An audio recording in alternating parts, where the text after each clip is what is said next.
नमस्कार साथियों, मैं नेहा शर्मा कुंजल क्लासेज में आपका हार्दिक स्वागत और हार्दिक अभिनंदन करती हूँ।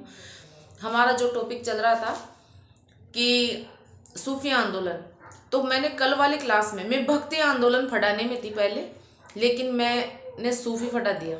तो उसको जो हेडलाइन है कल की क्लास में, जो हेडलाइन है वो भक्ति आंदोलन दे दी, मैंने गलती से डाल दी और सूफी आंदोलन में फटा दी। तो उसको आप सूफी आंदोलन कर लेना, ठीक है। अब उठो जागो तब तक मत रुको जब तक अपने लक्ष्य की प्राप्ति ना हो जाए। उठो जागो तब तक मत रुको जब तक अपने लक्ष्य की प्राप्ति ना हो जाए। तो आज हम सूफी सिलसिले की अगली क्लास चालू करते हैं।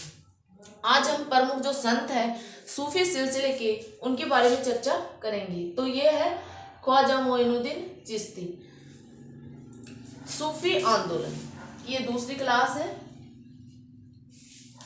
अब देखो, ख्वाजा मोइनुद्दीन चिश्ती, ये चिश्ती संप्रदाय है, यानी सूफी संत, सबसे बड़े सूफी संत हैं और फेमस भी है।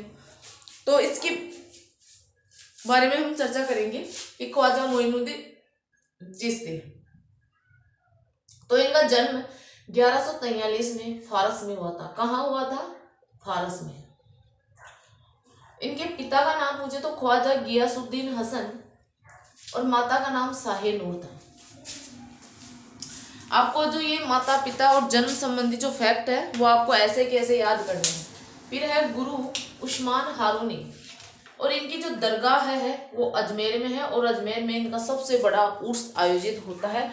और ये राजस्थान की सबसे बड़ा उर्स अजमेर में ही आयोजित होता है। राजस्थान का भी सबसे बड़ा उर्स अजमेर में ही आयोजित होता है, वो होता है ख्वाजा मोइनुद्दीन चिश्ती का। अब सिलसिला, ये चिश्ती सिलसिला है। अब उर्स यानी पहली रजब से छठी रजब तक यहाँ उर्स का आयोजन होता है। पहली रजब से छठी रजब तक उर्स का आयोजन होता है। दरगाह की ऊंचाई की बात करें तो टोटल ऊंचाई 75 फीट इसकी ऊंचाई है। कितनी है? 75 फीट। और दरगाह में स्थित बड़ी देग का निर्माण आपके अकबर द्वारा करवाया गया था, और छोटी देग का निर्माण जहांगीर द्वारा करवाया गया था।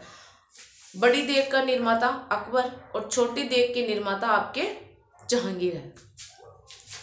फिर है दरगाह के उपनाम, क्योंकि यहाँ जगह लाइट का फोकस पड़ रहा है तो यहाँ यह है दरगाह के उपनाम। दरगाह के उपनाम, अब दरगाह को भारत का मक्का भी बोलते हैं, दूसरा मक्का बोलते हैं। और इसका निर्माण इल्तुतमिश ने करवाया था, यानी शुरू में इसका निर्माण इल्तुतमिश ने करवाया था, जबकि पूरा निर्माण हुमायूं के द्वारा किया गया था।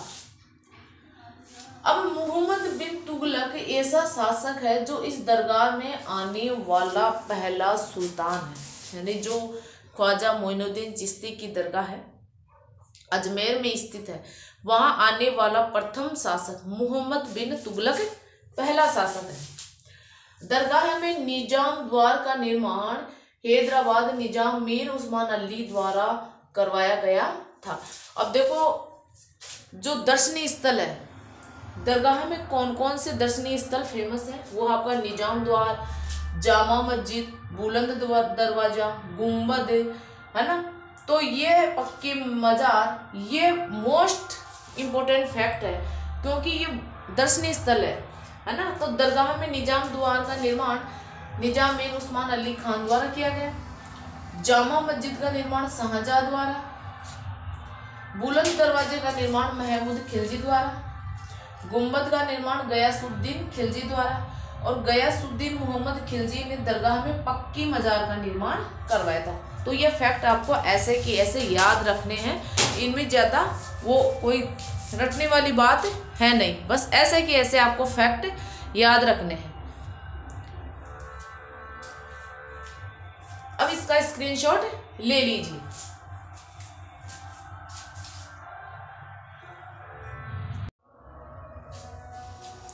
अब है आपका नक्शबंदी संप्रदाय, ये भी सूफी संप्रदाय ही है।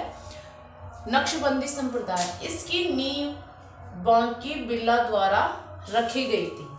जो नक्शबंदी संप्रदाय है इसकी नींव बांकी बिल्ला द्वारा रखी गई थी।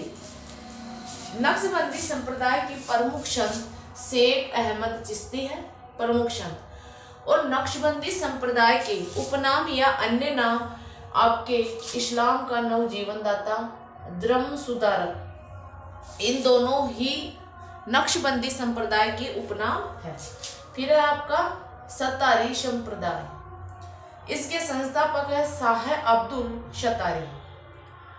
जब औरंगजेब उत्तराधिकारी युद्ध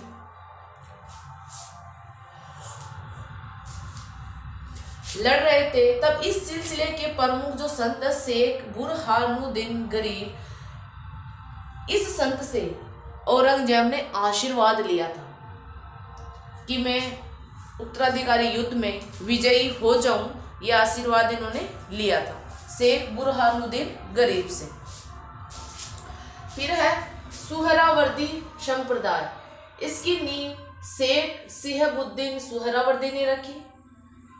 बहाउद्दीन जकारिया और जलालुद्दीन तबरेज ने इस सिलसिले को भारत में लोकप्रिय बनाया। बहाउद्दीन जकारिया और जलालुद्दीन तबरेज।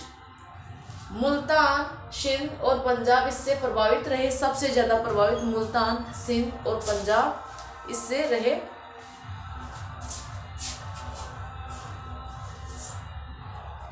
इसी संप्रदाय के शेख मूसा एक संत थे, वो हमेशा स्त्री के वेश में रहते थे। इसी कारण शेख मूसा स्त्री के वेश में रहने के कारण ही प्रसिद्ध रहे थे। वो आपके सुहरावर्दी संप्रदाय से संबंधित है।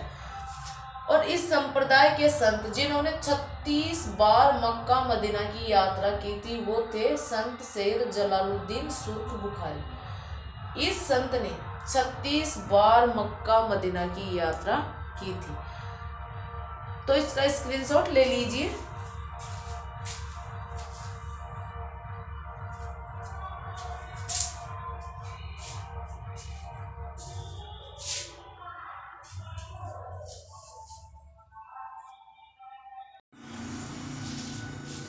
फिर है फिरदौसी संप्रदाय, इसकी नींव भारत में नींव शेख बहरुद्दीन समरकंदी ने रखी। प्रभावित क्षेत्र बिहार और आसपास का क्षेत्र इससे प्रभावित इलाका रहा है। फिर है आपका कादिरी संप्रदाय।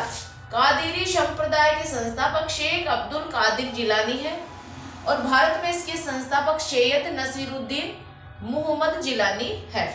ये इसके विश्व लेवल पर है और ये भारत लेवल पर है। अब नसीरुद्दीन चिराग ए दिल्ली का कार्य क्षेत्र दिल्ली रहा है। ये एक संत है जिसका कार्य क्षेत्र दिल्ली है। इसकी पुस्तक तौहीद ए वजूदी है। पुस्तक नसीरुद्दीन चिराग की पुस्तक का नाम है तौहीद ए वजूदी। तौहीद ए वजूदी। बाबर के समकालीन सूफी संत की बात करें तो वो है शेख अब्दुल कद्दुश गंगोही। शेख अब्दुल कद्दुश गंगोही। और चिश्ती संप्रदाय के संत शेख सलीम चिश्ती ने 24 बार मक्का की यात्रा की थी। और एक संत है जिन्होंने 36 बार मक्का की यात्रा की थी। तो आप इसका स्क्रीनशॉट ले लीजिए। आपको मैं बिल्कुल मक्खन दी हूँ और इस मक्खन को आपको घोल कर पी जाना है। बस एग्जाम में इससे बाहर एक भी क्वेश्चन नहीं जाएगा। मैं बिल्कुल जो आपके पिछले एग्जामों में पूछे गए क्वेश्चनों का सार है और बिल्कुल जो फैक्ट है इम्पोर्टेंट है वही चीज़ मैं आपको बता रही हूँ। ज़्यादा मेरा फोकस है उसी चीज़ पर जहाँ से क्वेश्चन ऐसे कैसे छपते हैं, तो मैं उसी चीज़ के ऊपर ज़्यादा फोकस कर रही हूँ। तो आपको तो केवल याद करना है और बस अपनी नौका को पार करना है। तो इसका स्क्रीनशॉट हो जाइए और मिलते हैं अगली क्लास में। जय हिंद, जय भारत।